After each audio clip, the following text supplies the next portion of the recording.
అనవసరమైన మైపాల్ గారు, తెలంగాణ నిరుద్యోగ లోకానికి కాంగ్రెస్ ప్రభుత్వం తరఫున, పార్టీ తరఫున నేను ఒకటే విజ్ఞప్తి చేస్తున్నా. మీ ఆవేదన సరైనదే, నేను కాదంటలేరు. ఇలా మీరు ఎవరైతే మమ్మల్ని ప్రశ్నిస్తున్నారో, రేపొద్దున పాల ప్యాకెట్లు పెట్టుకుని December 9 లోపు రేవంత్ రెడ్డి గారికి పాలాభిషేకం చేయడానికి బరాబర్ మేము అదే అడ్డుపడదు. అరే అడ్డుపడకయ్యా, తొందర అందువల్లే మీకు ఆమె ఇబ్బందులు పడుతున్నారు. మళ్ళా అయ్యో నేను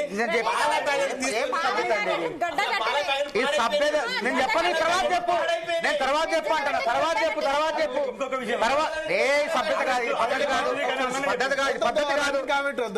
కాదు, దీని వల్ల ఉపయోగం లేదు, ఎవరికి అర్థం కాదు. అది ఇది నేను చెప్పేది వినండి, తర్వాత చెప్పానండి, నేను చెప్పిన తర్వాత చెప్పండి.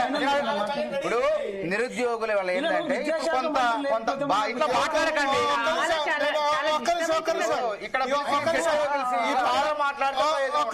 ఎవరు మాట్లాడదు. పాల ప్యాకెట్ల బ్యాచ్ కేసీఆర్ కొంపముచ్చింది. మీరు పాల ప్యాకెట్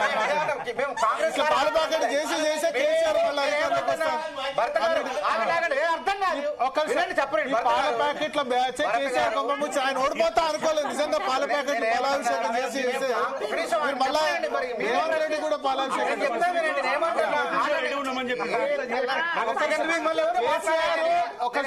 కేసీఆర్ అంత ఓవర్ కాన్ఫిడెంట్ గా ఉండడానికి మీరు పాల ప్యాకెట్ చెప్పిన తర్వాత చెప్తారా? ఈ పాల ప్యాకెట్ మంచిది కాదు, పాలాభిషేకాలు దేవుళ్ళకి మాత్రమే చేయాలి. ముఖ్యమంత్రులకి ఈ రాజకీయ నాయకులకు పాలాభిషేకాలు బంద్ చేయండి.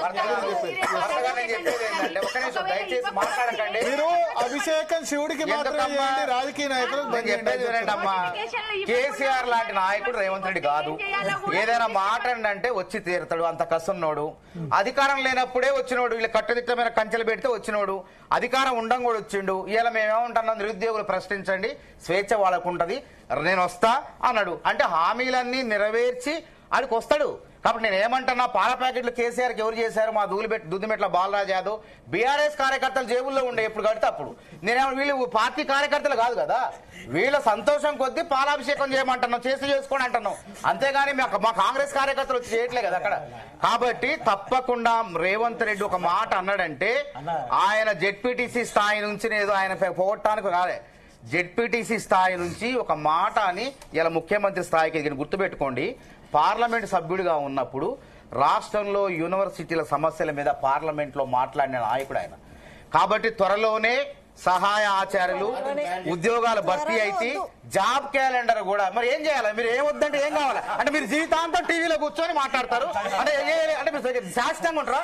మీకు ఆసరా పెన్షన్లు వస్తాయి, ముఖ్యమంత్రి వస్తాడు, ఆయన వస్తాడు, మీకు హామీలు ఇస్తాడు, ఉద్యోగాలు భర్తీ చేస్తాడు, జాబ్ క్యాలెండర్ వస్తుంది. నా మాట, దయచేసి అడ్డుపడకండి. అంతేగాని ఇక లేదు కాదు నిరాశ నిస్పృహల్లోకి పోకండి. ఇంకోటి, ఎవరైనా నిరుద్యోగులు ఎవరన్నా మానసికంగా కుంగుబాటుకు గురైతే మాకు చెప్పండి, వాళ్ళు ఆత్మస్థైర్యాన్ని నింపుతాం. అంతేగాని కుంగుబాటు గురయ్యేవాడిని ఇంకోవాడు చచ్చిపోతాడు కూర్చొని కణవాళ్ళు కప్పి శవరాజకీయాలు చేయాలని కొంతమంది చూస్తాం, మీరు కాదు. అట్లాంటి వాళ్ళు ఉంటే మాకు చెప్పండి, వాళ్ళ సంగతి మేము చూసుకుంటాం. కాబట్టి ఏ నిరుద్యోగాలు, జీపీఓలు, తర్వాత జేఎల్, డిఎల్, కానిస్టేబుల్, టీచర్ ఉద్యోగాలు, అదేవిధంగా అన్ని ఉద్యోగాలు, సమస్త ఉద్యోగాల క్యాలెండరు, జాబ్ క్యాలెండరు సమాహారం వస్తుంది. రేపు అంటే మళ్ళా రోజు రేపు మాపు ఇట్లా కాదు, దానికి ఒక కసరత్తు జరుగుతుంది, క్యాడర్ స్ట్రెంత్ జరుగుతుంది. మీరు అన్న ఉద్యోగాల కన్నా 45,000 ఉద్యోగాల కన్నా ఇంకా అదనంగా ఉద్యోగాలు వస్తాయి. కాబట్టి కొంచెం సమయంలో పాటించండి నిరుద్యోగులారా. మీరంతా మా బిడ్డలే, మీ చేతులతోనే మీరు చేయబట్టే కాంగ్రెస్ ప్రభుత్వం అధికారంలోకి వచ్చింది. మీ సేవలు మాకు అవసరం.